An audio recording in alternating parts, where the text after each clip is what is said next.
All right, why don't we go ahead and get started? Good evening. My name is Chad Call. I am one of the co-chairs of the Central Illinois chapter, and we would like to welcome tonight's speaker, Doug Feldmann. He is the author of The Dean of Clinton County, and I'll hold this up. Hopefully it'll show without getting too blurry, which he'll talk about tonight.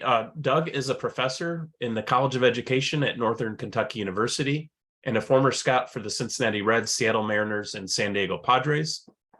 Doug is the author of 13 other books on sports history, including 8 on the Cardinals, and lives in the Cincinnati area with his wife, Angie, their son, John, and their dog, Dizzy. More information on Doug and his books are available at dougfeldmanbooks.com and on Twitter at D_Feldman Books. He's also the former vice president of the St. Louis chapter of SABR. And I'll put his intro in the chat so you can see his URL and his Twitter feed. Doug was kind enough tonight. He's going to provide a special code, which will provide 30% off and free shipping for the book if you're interested in purchasing it. So Doug was kind enough to send a complimentary copy ahead of time, which I really enjoyed reading. The Southern Illinois history really rang true for me. Both sides of my family are from Macoupin County, which is one county above. Well, there's a set of counties between them. Macoupin County and Clinton County are very close to each other. And I've taken the Litchfield exit, which is mentioned in the book about 100 million times, visiting family, going to Cardinals games and that sort of thing. So, and then if you had also changed the Catholic Church in the book to a Lutheran church, book full of German immigrants, then everything would have been exactly the same from my upbringing with grandparents, aunts, and uncles and cousins. So, Doug, I'll hand it over to you, and please feel free to tell us something about the book. Well, Chad, thank you so much. Everyone hear me, I trust, okay? Very good. No, it's great to be here. And yeah, wild postseason already, huh? And all those upset New York people about Padres pitchers touching their ears and all that. That's too bad, isn't it? Well, so too bad, yeah. Thanks again. It's fun to be here. And yeah, I'm from the Chicago area, and I currently live, as Chad mentioned, in the Cincinnati area now. But Central Illinois and Southern Illinois will always be a second home to me, and I'll talk more about that here in a minute. But yeah, I've done 13 other books. This is my first foray into fiction, though. All my other books, almost exclusively, have been nonfiction, and I still have nothing against nonfiction, but I've really found out with this new work what hard work fiction writing is. If any of you have done fiction writing and you do it well, I admire you, because it's very hard work. You know, nonfiction, obviously the story is laid out for you, but with fiction, it's historical fiction, so I was able to throw in some true things. But you know, plot development and character development and all those things that go into fiction, work, but enjoyable work. So I had a lot of fun putting it together. To give you a brief background, I'll tell you a little bit about the story, not to give away too much of the plot or the ending, of course, but a little bit about how this came to be. My father grew up in Clinton County, Illinois, which Chad was alluding to. If some of you may know where that is. You go down 55 past Springfield, get off at the Litchfield exit, down 127, take us straight into Carlisle, one of the main towns in Clinton County. Carlisle Lake's a big resort area or recreation area. And so my father grew up in Beckemeyer, a little town just west of Carlisle. And my father played in the Cubs and White Sox minor league system. But of course, that's Cardinals territory. I know how Central Illinois is. You know, you kind of got that mix of blue and red and maybe a little white and black from the White Sox. But you know, Southern Illinois, especially get down to that part, it's I won't say exclusively Cardinals, but almost. So my dad was raised a Cardinals fan, but in growing up around Chicago, you know, I'm a kid of the 70s, a kid of the 80s, so I grew up in the WGN era. Cubs are on every day, White Sox are on almost every day. So I grew up on that, but all my family trips, Chad was talking about this too, all my family trips down to Southern Illinois, I kind of metamorphosized into a Cardinals guy all through my childhood. Just the experience of going to a ball game in Busch Stadium was almost like on another planet to me than going to a game at Wrigley Field. I know a lot of you probably been to Wrigley Field. You know how it is. It's a neighborhood, landlocked ballpark. Day games only back then. Grass. I'm going to share my screen now because when I was a kid, it was so exciting for me. Hope this will come up. Let's see. There it is. You may recognize this building. Can you see that okay? As a kid going over the bridge, seeing this massive circular downtown stadium that took up this wide swath of urban land, that was exciting for me. I had never been to a night game before I went to a Cardinals game as a kid. I'd never seen AstroTurf before I went to a Cardinals game. But all that aside, the style of play was different as well. Late 70s, when I was a kid in outside Chicago, we go to a Cubs game and we'd wait for Dave Kingman to hit a 500-foot home run, and then the Cubs would lose 12-1. That was our afternoon at Wrigley. But the way the Cardinals played, even before Whitey Herzog, the way the Cardinals played was just a different brand of baseball. It was electric, I like to call it. Even before the Vince Colemans and Willie McGee's, they had the Gary Templeton and Jerry Mumphrey and Tony Scott. These guys who would go first to third, guys would steal bases. And Ernie Hayes would get that Yamaha organ, echoing throughout the ballpark. I know some of you remember the memory. Just very exciting for me as a little kid. Do you recall, I think they changed this in the later years of Busch Stadium too, but if you recall, previously we always sat in the bleachers. And if you remember, the bleacher entrance would be general admission, and they'd open the gates and you'd scramble down to get the best seat you could.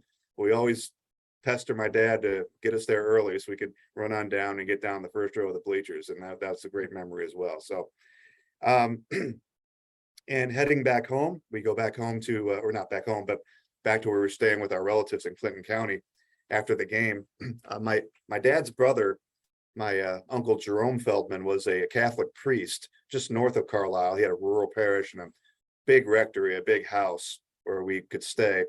And just wonderful to just be in that calm, peaceful environment, sleep well after such an exciting game. So what I needed to do after 13 nonfiction books was to devise a story that would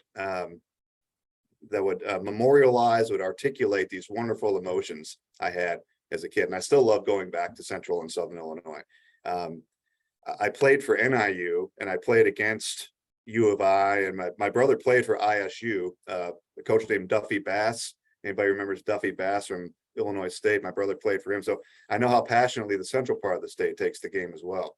And I needed a way, again, to all these childhood emotions I had to put those in a story form. So I think Chad showed you the cover. Here's another view of it. Excuse me, Clinton County, did my best here with a Google map. You may know Carlisle Lake, and Beckemeyer wasn't even on the Google map, so I had to write in Becky there as its nickname there next between Carlisle and Breeze.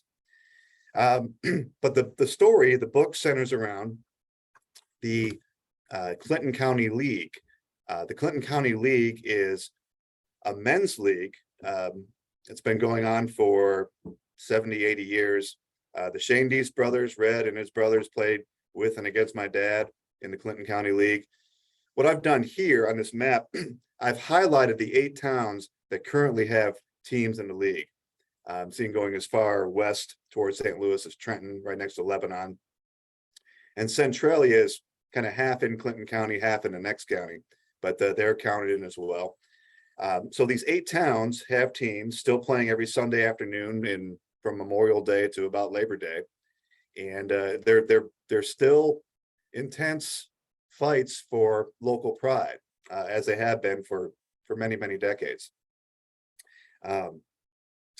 So I mentioned my father grew up in Beckemeyer there, which we'll call Becky just because that's all I could squeeze in.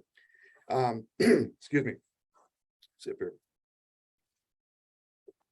My grandfather was a coal miner in Beckemeyer, and you may know that coal mining was very significant to the economy of Southern Illinois.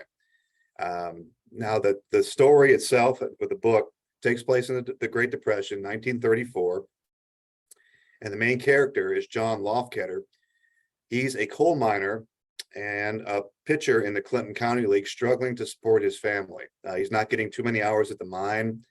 And if you've ever worked on a book project, excuse me, or if you've ever done just an intensive research project, you know that as you unpack the subject, you learn more about it than you ever could have possibly dreamt. And what I learned about Beckemeyer was that there is this kind of a cultural divide within it, in that, sorry, I've been teaching all day. I gotta get my voice back, excuse me.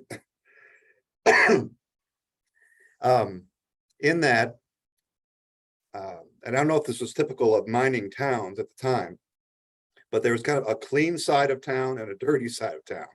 The dirty side of town, in this case, the east side of Beckemeyer, miners and their families were generally expected to stay on that side of town. And then the nicer, a little bit nicer homes, the church, the park maybe, was on the clean side of town. And it was, there were unspoken rules about that. There's nothing on the books, but you were expected to stay in your part of the community. So that I did not know. I mean, going into the writing this book, I did some further research, and I found out that it wasn't violent, but I mean, it was not as cohesive as you might have thought, as one might have thought. Now, if you've seen pictures of St. Louis in 1930s, 1940s, you know, we see a lot of nice baseball pictures from Sportsman Park and all that, but you also see some pictures where it seems like a black cloud is just hanging over the city, and it literally is. What that was there's a bad coal smoke problem in the city, stemming from the soft Southern Illinois coal that St. Louis had always used. And ultimately, there came so much pressure on the city to change to a cleaner system of energy that almost overnight, the soft coal taken from Southern Illinois brought into St. Louis was shut down. And the hard, I believe it's called anthracite from Arkansas, was brought up. And that's what St. Louis started using for coal. And of course, as you might imagine, that immediately devastated the economies of many Southern Illinois towns. So, pardon my voice, I'm so sorry. I kind of leave it at that as far as the story. It's a story about survival, about redemption, about pride in one's hometown. Now, I will say, you know, the Cardinals come into play in the story. That's, of course, the Gas House Gang Cardinals year. And John gets an opportunity there, and I'll leave it at that. But it's, I played in the Clinton County League myself. I lived in the area for 3 years, from 1999 to 2001. And the Clinton County League is a quite a remarkable thing. I don't know if there's something around Bloomington Normal or Champaign, but guys on a team will be ranged from ages from 18 to 50. There'll be former professional players, former minor leaguers, former college players, guys who never played baseball in their lives come out and make the team and contribute to the team. So it's really an interesting thing. And I'm sad to suggest, probably a dying thing in our culture. You don't see a lot of places where there's an organized men's baseball league in too many places, I wouldn't think. So, to give you a little bit more about the book itself, I mean, John, he runs into some obstacles in high school, trying to get out of his small town area. Runs into some obstacles with the coal mine, of course, but baseball, he goes back to baseball as a chance to give himself a livelihood in the game he should have had before, after he had these initial obstacles. And that's all I'll say. Let me take a break, and if someone would like to chime in with a question or a comment, and I'll take a sip of water here. Excuse me.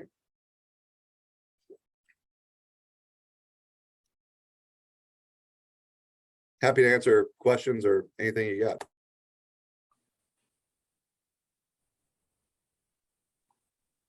Well, I guess one question, I mean, you had mentioned earlier having written nonfiction up to this point and some of the challenges. Can you explain a little bit of some of those challenges that go into writing fiction? Sure. Thank you, Bill. I don't know if any of you are in education, but in education, there's a thing called backwards planning, where it's an idea in curriculum writing where you start at the end, you start with the test and write your curriculum. Like I'll be a weatherman here, I gotta go the other way. Write your curriculum backwards towards what you want that test to be. And a lot of fiction writing, I think, is like that. You gotta look at the end result you want and then work in your characters, your plot from there. Now, again, with nonfiction, one, people know how the story ends already. So there you got to keep the reader in suspense. You got a surprise. And I would say, conflict is also the big one. I think it was Flannery O'Connor, a writer, who might have said that if you want a good story, put your protagonist among the damned, because conflict is everything. Readers want conflict, and they want to see the character overcome conflict. And again, with nonfiction, conflict is built in. With fiction, you have to develop conflict in a way that's believable, in a way that's enough of a challenge for the main character, but not insurmountable. So I've got a question. What primary sources did you end up using? I can imagine a lot of newspapers for this, but what other things did you use?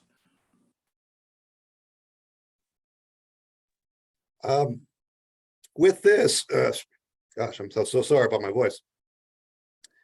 With this work, not as many secondary sources as I typically use. When I've done lots of books about seasons, like the 85 Cardinals, the 69 Cubs, and I do rely on secondary sources there, newspaper articles, so forth, because I'll interview players as well, but you know how that goes. A 2-hit game on May 14th turns into a 4-hit game or a 5-hit game in their memory. And they mean well, but sometimes not reliable. For this work, many more primary sources. My uncle lived 3 houses away from the actual coal mine in Beckemeyer, and he is since deceased, but obviously a great source of information. He used to say that when the train would come through Beckemeyer and stop at the coal mine, it wasn't the mine that dirtied the houses in the area. It was the train starting up all the time from the coal being loaded and the train taking off. He said it was like in a dust bowl. You see those images in a dust bowl of women when the winds would start coming in, the women would run outside and grab the clothes off the clothesline. Well, they would do that in Beckemeyer when the train would start up, because all the smoke would come up. And it wasn't from the coal. The coal was doing it, of course, but it wasn't the coal mine itself. It was a train. So, powerful images like that were great from primary sources. Do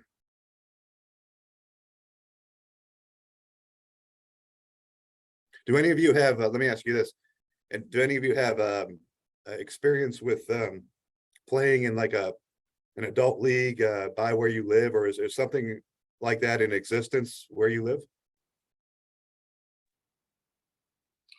Doug, I've been working on a book that I'm finishing up on early minor league and independent league teams in Monmouth, Illinois, in the late 19th and early 20th centuries. Excellent. And one of the things we had here were thriving factories, and almost every factory had ball teams. So the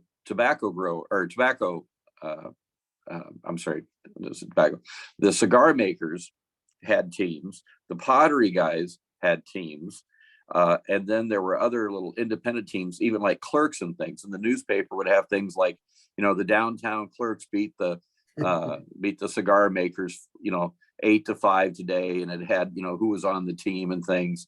And one of the other things they had that was kind of funny along the way is they had games between the heavyweights and the lightweights, and the paper sometimes, no kidding, would have as much as a half a page detail on those ball games, because there was so much humor and a stitch going through them. So we had a lot of them here.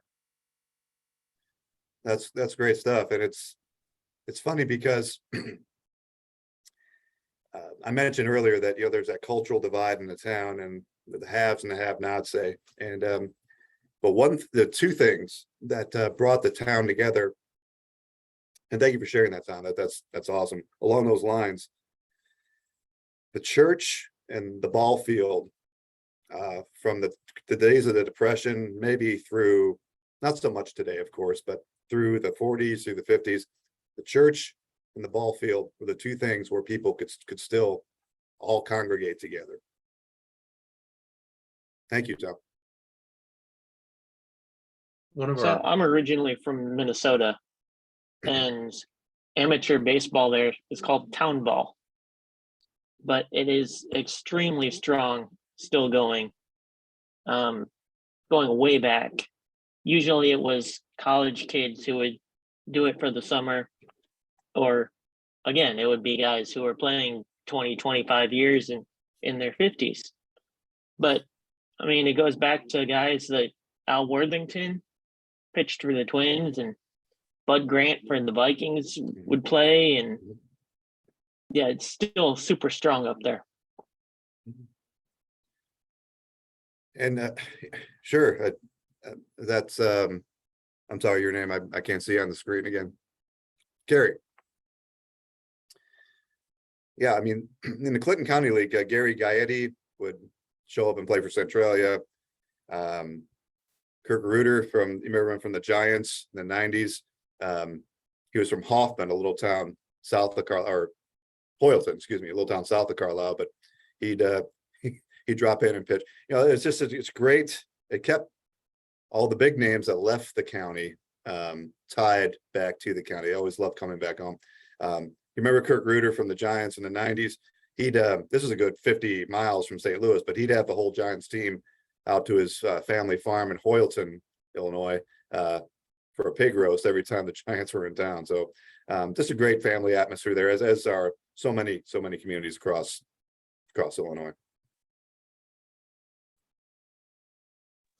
And to kind of jump on what Gary was saying, it is some of my research has taken me to in central Illinois with town teams and traveling teams and all of that.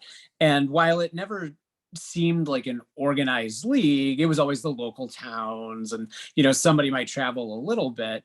The one thing that really jumped out at me is it would always seem like when you start to look through box scores and just game recaps that one individual who lived somewhere in the area who always kind of made it, like he would get to like the 3I league and maybe pitched a season or two, never really make it. That guy was always hired by the different town teams and somehow made like 20, 25 bucks. And when we're talking, early 1900s, it's a lot of money, to pitch for that team. And when you start to look at, recaps from a specific season, it's like, wait a minute, that guy pitched in like 5 different towns. And that was just always kind of an interesting phenomenon. And Sure. Or it was like if a barnstorming team came through, like, the Cubs or Cardinals through town, and that guy would always get hired to pitch that game and, somehow make that particular town team seem a little more legitimate, I guess. So It's funny you should mention that, Bill. I've done research on the only player that played in the major leagues with the same last name as me, Call, and he played for half a season, and he made more money playing for local teams. So I've used newspapers.com to follow all these little city or county teams or that sort of thing. And I think he played into his 50s, and he was the manager often for a lot of these teams. So exactly what you were talking about. It was fascinating reading it. I keep meaning to do something with that because it was so much fun to read. With my scouting background, I had to throw a scout in the book, and the scout travels. He's the one who stumbles upon John, of course, the character. You probably figured that out already. But just what you're saying, he stumbles upon these, I was going to say urban legends, maybe rural legends in these little towns in which he stops. Oh, have you seen so-and-so that we got here who's from, wherever.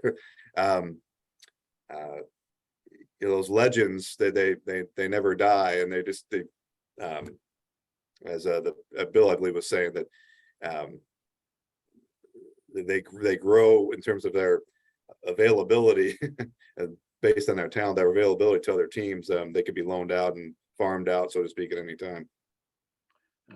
There's a book by a local historian in this area named Bill Hallwis, who works at Western Illinois University. He wrote a nonfiction book called The Bootlegger, and it's a fascinating book that involves a murder. But one of the stories in there is these little towns. This is in the area of Macomb, Illinois, would have these town ball type teams. And one of the stories is that Shoeless Joe Jackson would show up at these games and play under assumed names. And supposedly that the Capones and some people actually had some like, I guess, safe houses and things in the area, and that they would come down and they'd also bet on these games. And of course, the story was, well, who's this guy? Well, he's certainly a lot better than anybody else. So where's the good money going in that particular game? But supposedly that happened in this area too. Yeah, I mean, if you remember the before a lot of our time, but Pat Jarvis, the pitcher for the Atlanta Braves, the 60s and 70s, who went on to be sheriff outside of Atlanta after his baseball career. He was this, if I have this correct, he was discovered by a Brave scout at the Clinton County League All-Star game. And so I borrow from that. I mean, to your point, Tom, you never know who's passing through watching these games. And I've been to Macomb. I know how remote Macomb is. If you want to hide out, that's a hideout place. But no, and then my point here is that the romantic, with the scouting aspect, the romantic era of scouting may have passed, in the sense that, the scout finds the unknown guy playing in the cornfield. These days with technology, of course, if a kid can play, he'll be found anywhere. But when scouts stumble upon that gem, that must have been a great feeling. I had a question. How much early integration did you find in the league? In the Clinton County League? Yeah. Racial integration? Yeah. Very little. It's still almost exclusively a Caucasian area. When I played for Beckham, and I played in 1999 to 2001. There was a guy on our team named Wes Brooks, and you can baseball reference him, I guess, but I believe Wes played in the minor leagues. He's from Lebanon, Illinois, and Lebanon's a little more mixed, but he was the only African-American player in the league I can recall. And being at games scattered here and there in the last 20 years, I don't think I've seen another black player in the league. So it's still pretty provincial area. So not much integration at all, Gary, I'd say. Okay. And if you're wondering early on, I don't know. I imagine even less so, obviously, 50, 60, 70 years ago. That's my best answer. So Doug, I'm not going to give anything away, but some important baseball things happened throughout this. Were those based on actual events in MLB history, or? Yes, they are. And news accounts, I used Post-Dispatch and Globe Democrat and St. Louis Star-Times, I believe the paper was called at the time. Accounts, J. Roy Stockton, the old who mentored Bob Bragg, who mentored all the guys today. The Cardinals are chasing the pennant just as they were 1934. I thank you for treading delicately, Chad. I'll try not to do that as well. But no, what happens during the season, see, that's the cool thing about historical fiction. You can keep as much of it true and as much as it fiction as you want. The Cardinal season itself stays the same. And John, the main character, and the Clinton County League get intertwined in it along the way. I'm a Rocky nerd. I love the Rocky movies. So a little bit of Rocky here, the unknown long shot gets his chance, and that's all I'll say. But no, I'll still answer questions. I want to hear comments too. Well, go ahead. Thanks. I also found with interest, you mentioned the heat wave in that, because it played such an important role in what was happening. And it makes me think of my grandfather talking about he moved into St. Louis to get, jobs because of the Depression and sleeping in parks and that stuff because they couldn't sleep in buildings because it was so excruciatingly hot. So you mentioned before that you've worked with some primary sources. Did you read like accounts of the Dust Bowl incidents or the heat waves or those sort of things to influence your writing? Some, yes. I'm a Route 66 nerd too, and I love those accounts of people, just looking for something as they're traveling the road, especially during that time. I'm sure we've all seen the pictures or read the stories of the families just getting out of the jalopy alongside the road at night and sleeping on the ground. It's as cool as they can make it. I think it was July of 34 where there were 30 straight days where the temperature was 100 degrees. And people talk about heat waves now, but I mean, what happened back then is without modern comforts either for the vast majority. So not a whole lot there, Chad, but that would have been powerful to include weather-wise what people had to endure. And that's, goes in the old story of Sportsman's Park. I know a lot of you know the history of Sportsman's Park, where the Browns were the owners, the Cardinals were the renters. Strangely enough, the less successful team owned the building, but because it was the only major league park at the time where two teams played, the grounds crew never had a chance to work on it. And players, visiting players, the Giants would come in from New York and Pirates and so forth, and they'd say, "This is the worst field in the league." Well, the grounds crew never had a chance to grow grass or water the dirt, because if the Cardinals were out of town, the Browns were there, and vice versa. So, and then the weather just exacerbated, of course, that situation. The stories of Dizzy Dean, he'd fry an egg on the dugout, on the roof of the dugout, and do rain dances, try to make it rain, and people would laugh. People needed those laughs. They needed that release during that time. Well, I was going to ask about just writing historical fiction, and you have that dance of keeping things as accurate as possible, but the creative freedom to tell a good story. Do you have some of your favorite examples, or maybe some examples where it missed the mark of baseball historical fiction, or even outside of that too, just general like speculative fiction like that? Works that maybe didn't do it so well, you're saying, Bill? Yeah, some that you liked, or some that maybe turned it off a little. So if some of you may be familiar with the Iowa Baseball Confederacy by Kinsella, that's fantasy, of course, and it makes me angry when people give derision to the best movie of all time, Field of Dreams. A lot of baseball people don't like Field of Dreams. It's fantasy. Well, you're missing the point. Now I don't know if you can call it historical fiction, because he has the real names of the 1906 Cubs in Iowa Baseball Confederacy. I haven't read a lot of that, Bill. There was a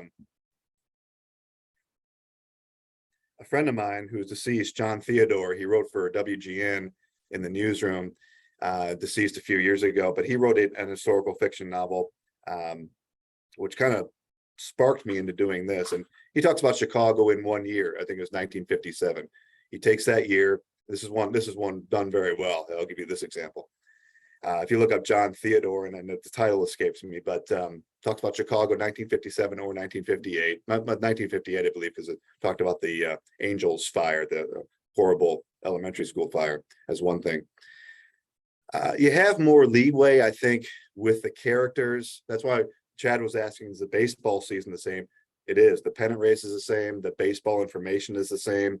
Where I take my liberties, my latitude, is with the characters I create, because that could have been happening within any household in the given community. Have you encountered like some bad examples yourself? Because I really haven't read widely in historical fiction before working on this.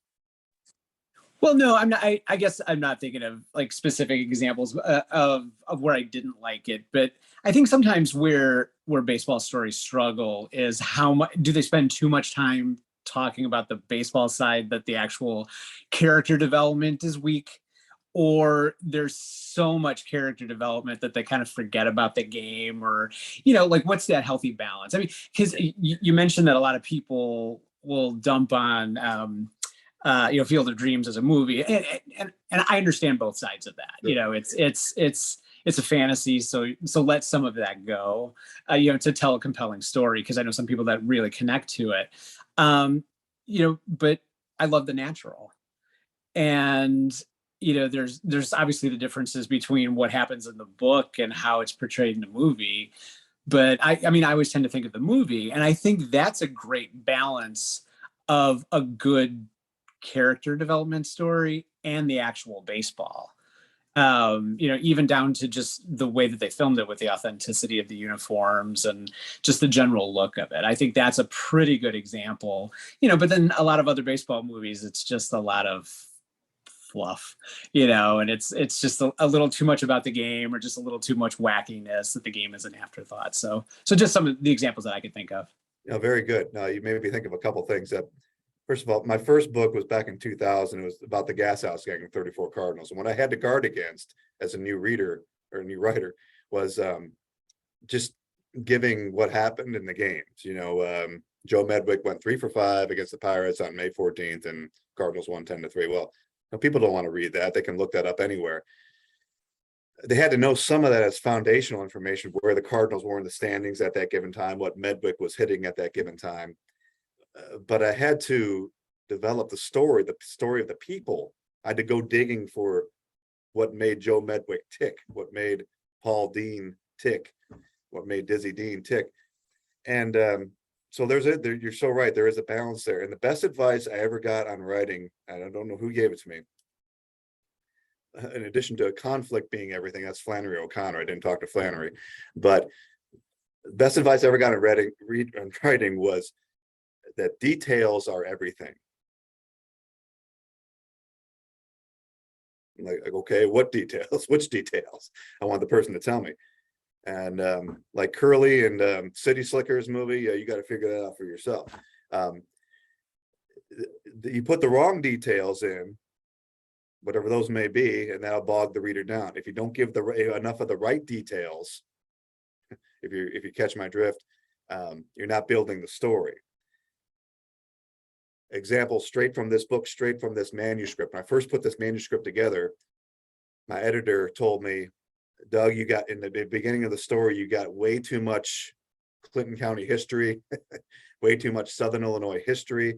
It's important, it's interesting, but it doesn't get the story moving. The story is too slow getting moving.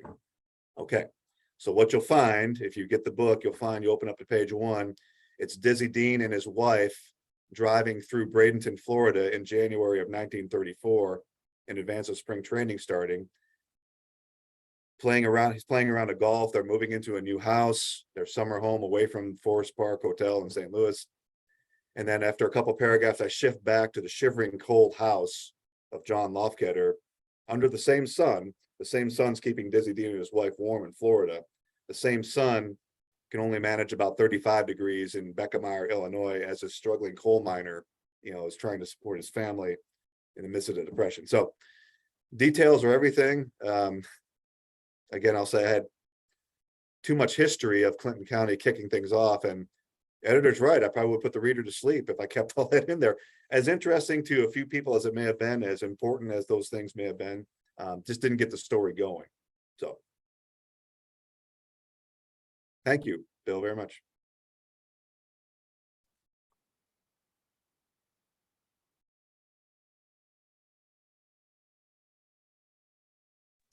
Well, I'm happy to answer other questions, make comments, but what I'll do while you're thinking, and get my share screen back up.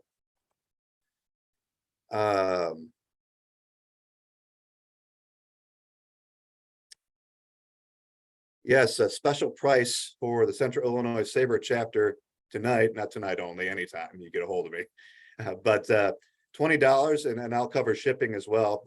Chad, I'm sorry, I told you 30% earlier. I don't know if that comes to 30% with the shipping, but that's what I was authorized to give from the publisher. So if anybody's interested, you can just you can email me for more information. Go to my website. Just make sure there's 2 N's and everything. 2 N's in that Feldman. I use PayPal or Zelle. My wife's on Venmo. She's not a big businesswoman, but she likes to shop, so she's on Venmo. You can Venmo her $20, but happy to get it out to you right away. And then my website, just dougfeldmanbooks.com. You can email me there too. Look at my other books there. But happy to offer this to you tonight. So, but no, also if we have time, Chad, I know I'm standing in the way of Monday Night Football, so I don't want to stay too long. But other comments or questions, I'd be happy to entertain. What's the next book? More historical fiction. I'm hooked now. Mhm. I'll just say that. I grew up, like I mentioned before, I grew up with such a love for the Cardinals, especially of the 80s, and the Cubs, Central Division, I guess. I'm running out of topics though. I've written a lot about, been blessed to have been able to write a lot about things important to me. But yeah, I'm running out of nonfiction topics, so I guess that means I got to start generating. So thank you. So, Doug, if we go to the Doug Feldman books.com, that's where we can purchase it, or we should email you first? Oh, no, I mean, if what I've said interests you, you can email me, or you can PayPal or Zelle. I'll get it, book into the mail to you tomorrow. However you'd like to go about it. You can mail me a check if you want me to. If you want to email me, I'll send you my home address, and you can send me a check. You can learn, if you go to my website, you can learn more about the story. If you obviously like to do that first, that might be a first step, but always feel free to send me a note. Happy to answer more questions for you that way too. Yeah, I'd definitely like to do this. I know a couple of friends would probably enjoy a copy too, so I'll break it some for them as well. Thank you. Is it okay, Doug, for me to put your email in the chat then? Certainly, please. Okay, I'll grab that for you. Yeah. Email same as the PayPal address, or Doug Feldman and #1 @gmail. And no purchase necessary. Just love to keep talking baseball with you guys. And again, I'm grateful to be with you tonight. And Chad, I'm sorry, I don't know if you had other business tonight. I hope I didn't take too much time. Oh, I had a question. Sure, Karen. Yes, Well, I'm a Pittsburgh Pirates person. I like I them live too. in southwestern Pennsylvania. So I know about coal mines. I know about all that stuff. I know when I was growing up, when they would try and open up a coal mine, the whole house would shake Mhm. because of all that. But I was wondering about how much of your life work came into your book. Well, Talking about, this is where you did this, and just what I remembered from the steel mills Mm. and all that. And I wondered how much of yours is made up, is important, and I'm not making this right. no, How much? I understand. I understand what you're saying. Okay, You're reminding me of an old Dylan Thomas poem, Digging. If there are English people in the crowd, English literature. I was an English professor. Dylan Thomas, Digging. He's writing a poem Yes. at a window at his house, and below him outside, his father is working with a spade or a shovel, and he's grateful that he's able to write and not have to do manual labor. His father gave him that chance because of his father's manual labor. He's made me think of that poem. I think it goes something like, here in my thumb, my squat pen rests, I'll dig with it. Mm. Karen, I was fortunate, and my dad fortunate. My dad is woven into the main character as well. After pro ball, he became a teacher, and then settled us. And my mother was a teacher as well. They met and married and settled us in northwest suburbs of Chicago. And he grew up poor, hungry as a child with 7 siblings in Beckamar, Illinois, in the Depression. But it was his father, my grandfather, the coal miner, who, because of his hard work, shielded him from that and removed him from that, so to speak. So directly, no. When I didn't experience it directly, I had to, like Bill was asking, I believe, I had to rely on those firsthand accounts, those primary accounts of people Okay. telling me, my uncle. If you go to Beckemeyer today, where the coal mine was, you can go to the spot, but all it is a parking area for county vehicles. They park snowplows and bulldozers there. And there's an historical marker, I believe. There was a bar. Guy's name was Ed Roach. Ed Roach's Tavern on the east side of Beckemeyer was the Miners Bar. That's no longer there. So even if I went looking for artifacts of the mine, I couldn't touch them today. But proud that it's in my blood. Grateful I didn't have to do that awful work, that scary work. But you know firsthand of people who did, I'm sure. Yes. Thank you. Well, thank you. It is tough work. Just, I mean, if you're claustrophobic, I don't know if I am or not, but I probably would be after doing the, you go into the No. shaft and you just do that psychologically, then physically, you don't know if you're going to make it out that day. It's, but No, like it is, Karen, this is probably true for your home community. And I heard people from Clinton County, from Beckemeyer say this, it's just what people did. They didn't know they were poor. They didn't know they were poor because everybody was poor. They didn't know there was another way of livelihood because everyone was most everyone was a coal miner or a farmer. So yeah, but at least their release was baseball. right. Have fun on Sunday, go to church, go home, Yes. change your clothes, go out to the park and cheer for your town. Yes. Thank you.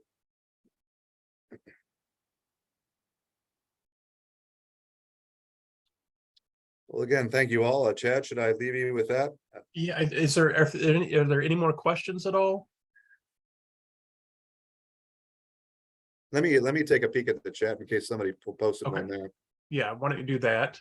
I don't believe so, but thank you for putting the links up, Chad. And Sure. yeah, again, no purchase necessary. Anytime any of you want to talk some more baseball, especially small town baseball, I love it. Please do. Please send me a note. All right. Doug, I will send you an email and contact you for an address, and I'll send you a check for some copies of the book. Oh, wonderful, Tom. Thank you.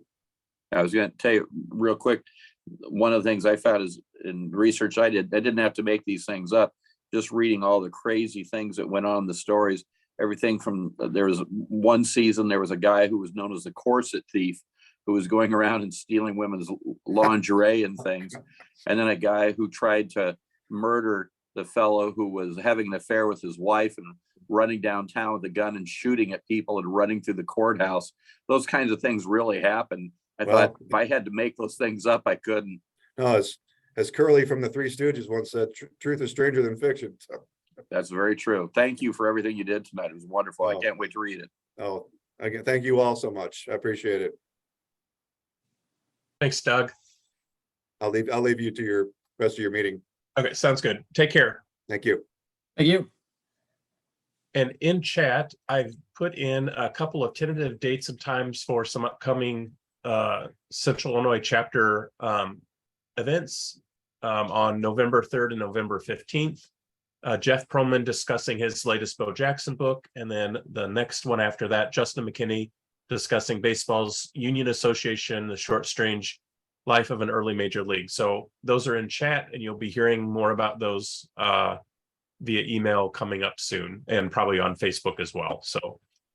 So thanks so much for coming tonight. Hope everyone enjoyed that chance to hear Doug talk about his book. And I read it, and it really is enjoyable. So if you get a chance, make sure to grab a copy. All right. Have a good night. Thanks, everybody. Thanks. Take care.